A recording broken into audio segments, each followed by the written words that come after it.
Alright, good evening, everybody. Here for another podcast as we study through the Bible, verse by verse. I chose to start in book of John for no particular reason. That's just where I chose to start at. Now we're up to chapter 19. Verse 8. Yes, 19 verse 8. Verse 7 last a couple weeks ago. It's been a couple weeks since I've been on here because I've been up to a few things. But pick up verse 8. Verse 8 says, "When Pilate therefore heard that saying, he was afraid." What saying did Pilate hear? Is referring to verse 7, which says, "The Jews answered him, We have a law, and by our law he ought to die, because he made himself the Son of God." This made Pilate afraid. In the Greek, it means he was exceedingly afraid. In this, he had more sense than our modern culture. We sugarcoat and explain away what the Bible says about the fear of the Lord and the fear of God. Here are just a few verses to ponder. Isaiah 59:19. Isaiah 59:19. It says, So shall they fear the name of the Lord from the west, for his glory from the rising of the sun. When the enemy shall come in like a flood, the Spirit of the Lord shall lift up a standard against them. Did you hear that? It says, so shall they fear the name of the Lord. Proverbs 9:10 says, the fear of the Lord is the beginning of wisdom and knowledge of the Holy One. The word here for fear is used 18 times in the Old Testament. Every time it means fear or to be exceedingly afraid. Okay? Do you see the picture here that we're painting? The picture is there. I'm sorry. Let me back up. Let me explain something here. The Bible clearly states that the fear of God is a good thing. Fear isn't a bad thing. Okay?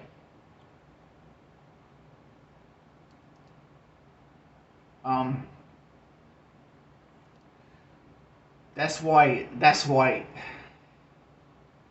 mean, do you see the picture I'm painting here? The reason I'm painting this picture is there are those among us who say that we shouldn't fear God, who say their God doesn't want them to fear him.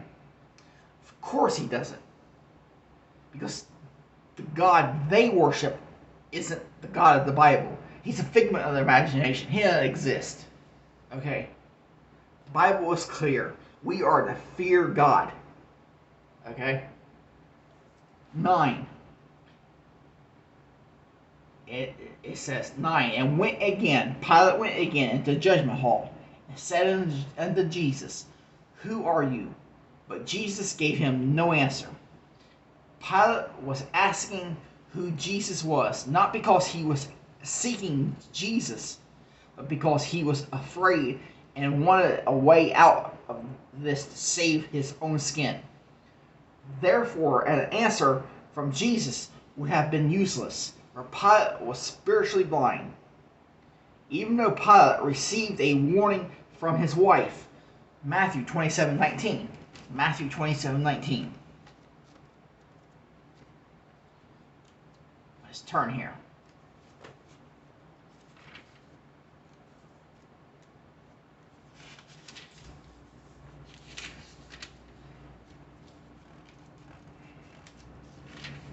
Matthew 27:19 says, when he was set down, on the judgment seat, his wife sent to him, saying, "Have nothing to do with that just man, for I have suffered many things this day in a dream because of him." He received a warning from his wife, but Pilate, in his spiritual blindness, doesn't even regard this as important. Therefore, the spiritually blind receives no response from Christ. He remains silent in the face of Pilate's questions. Okay? Just as it is prophesied in Isaiah 53:7. Isaiah 53:7 says,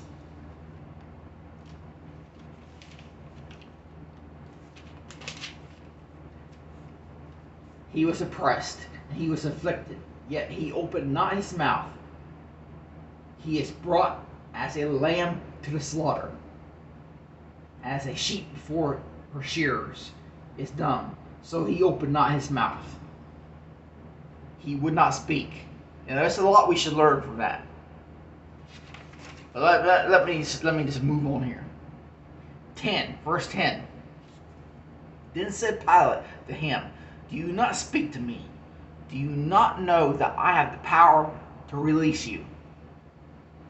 If Pilate had the power to do so, he would have done so.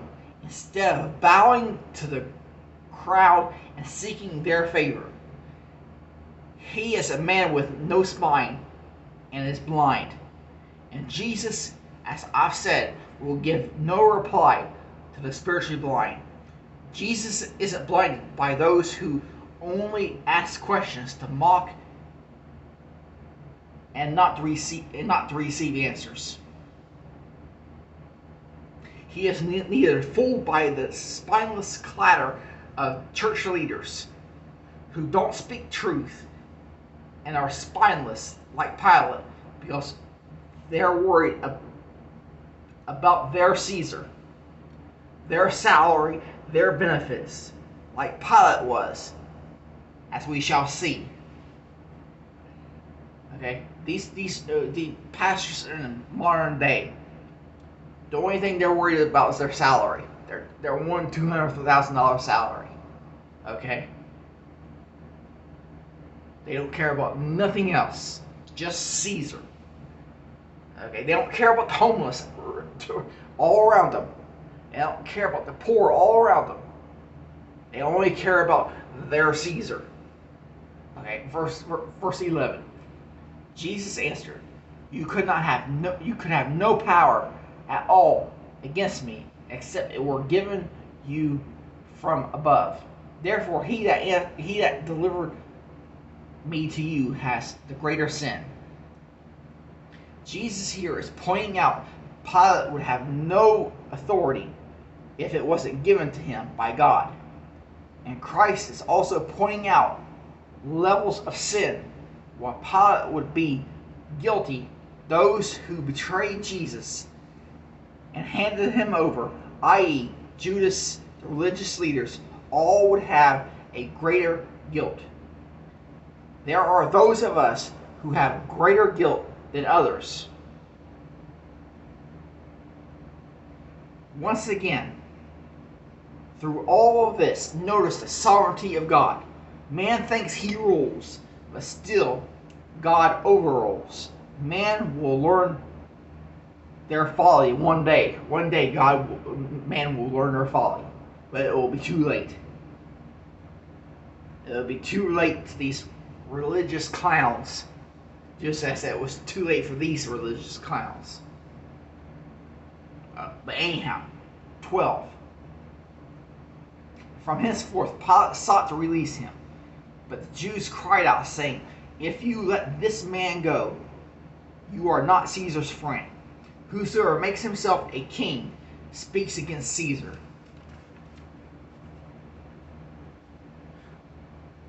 We see Pilate's weakness. Here he has no spine. He just said he has the power to release, yet he is pondering pandering to the mob. Okay, it's no different. It's no different today. Okay, every Sunday in churches, pastors pander to the mob. Okay,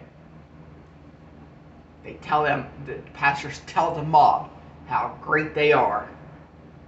Don't let nobody tell you you're not saved. Pandering to the mob, that is going to hell because that mob pays their salary. Okay. Anyhow, the people here use Caesar against Pilate. If Pilate would appear to favor any other king, Caesar would punish Pilate. Stop right there. Stop right there. It's no different again today. Okay? If these pastors appear to be favoring anybody else but their Caesar, special people in the church, regardless if those people are saved or not, the pastor appears to be pandering to anybody else but the useless mob, he gets punished by getting voted out. And don't tell me it doesn't happen. It happens all the time. And you know it. You've done it. Okay? Next, Pilate acted against Jesus to save his own skin.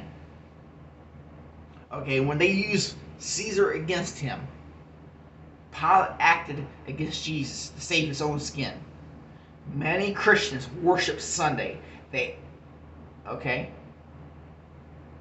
act totally different Monday to save their own skin. Okay? Because they can't go to work acting like a Christian. Okay, living this out. They can't.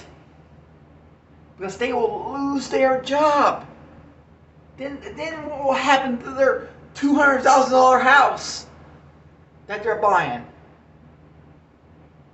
Never mind the fact that the poor right down the street they won't give money to.